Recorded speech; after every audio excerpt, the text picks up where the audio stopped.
do të mobilizohen me qëllim të ngritjes së çështjeve që kanë të bëjnë me personat me hapësi të kufizuara, zbatimin e legjislacionit aktual dhe jo vetëm.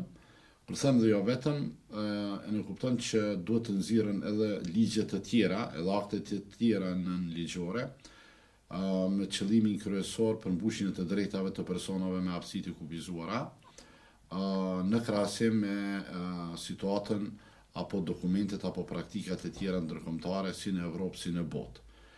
Dhe kjo lidhet drejt për drejt edhe me përfshirjen e Konventës së Kombëve të Bashkuara për të drejtat e personave me hapësi të kufizuara në Kushtetutën e Republikës së Kosovës apo amandamentimin e saj. Mrekulli nuk presën, për arsye se është vetëm një vit. Dhe për një vit nuk mund të rregullohen gjitha çështjet. Dhe për këtë arsye, gjatë vitit të kaluar, ne kur jemi takuar dhe kemi punuar me ministritë në përpunëtori që kemi organizuar ne, ju kemi thonë se ju lutem merrni përgjegjësitë vetëm të atyre gjanave të cilat mund të realizoni për gjatë një viti, jo më shumë.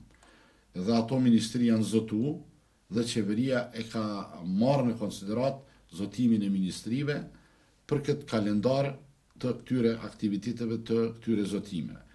Tash, pritjet janë, shpresat i kemi, po sipas këtyre aktiviteteve të cilat i përmenda, të cilat janë zotuar. E sigurisht se punë do të bëhet edhe më shumë, se për një vit nuk mund të rregullohen gjitha gjanat. Arsyeja se pse personat me hapësi të kufizuar deri më tani nuk kanë qenë të përfshirë në shoqërinë tonë,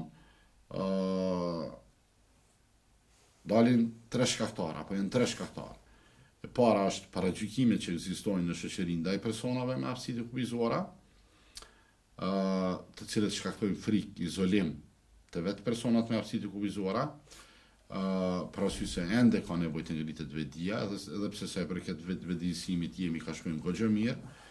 Çështja e dytë është legjislacioni i cili nuk i merr parasysh të drejtat e tyre, si të drejta, jo nevoja, po si të drejta, e drejta në arsim, e drejta në shërbime shëndetësore, e drejta në për të pajisje me pajisje ndihmëse, e drejta në komunikim me gjuhë apo interpretim të gjuhës së shenjave, e drejta në punësim me shumë çështje tjera, edhe e fundit edhe që është jashtëzakonisht e rëndësishme, ambienti i papërshtatshëm, lëvizja e lirë apo qasja. Nuk plotëson standardet. Shumica e shkollave nuk kanë banjo apo toalete, e lëre mo ashensor ku gjithmonë për shkak të një nxënësi me hapësi të kufizuara e tërë klasa duhet jetë në katin e parë. Po duhet gjithsesi të ndërlidhet me çështjen e arsimit, që te arsimi nuk është vetëm qasja apo infrastruktura, e cila i pengon familjarët apo i avështërson familjarëve përfshirjen e fëmijëve të tyre në arsim, por janë edhe disa çështje tjera. Është shëndetësia, janë pajisjet e përshtatshme ndihmëse, është gjendja ekonomike e familjes, transporti i papërshtatshëm, mandej asistenti mbështetës në shkolla, të cilët e bën një kompleksitet me quajtur kështu, e që i avështërson familjarëve dërgimin apo përfshirjen e fëmijëve të tyre në shkolla, ku them në shkolla mendojnë në shkollimin fillor.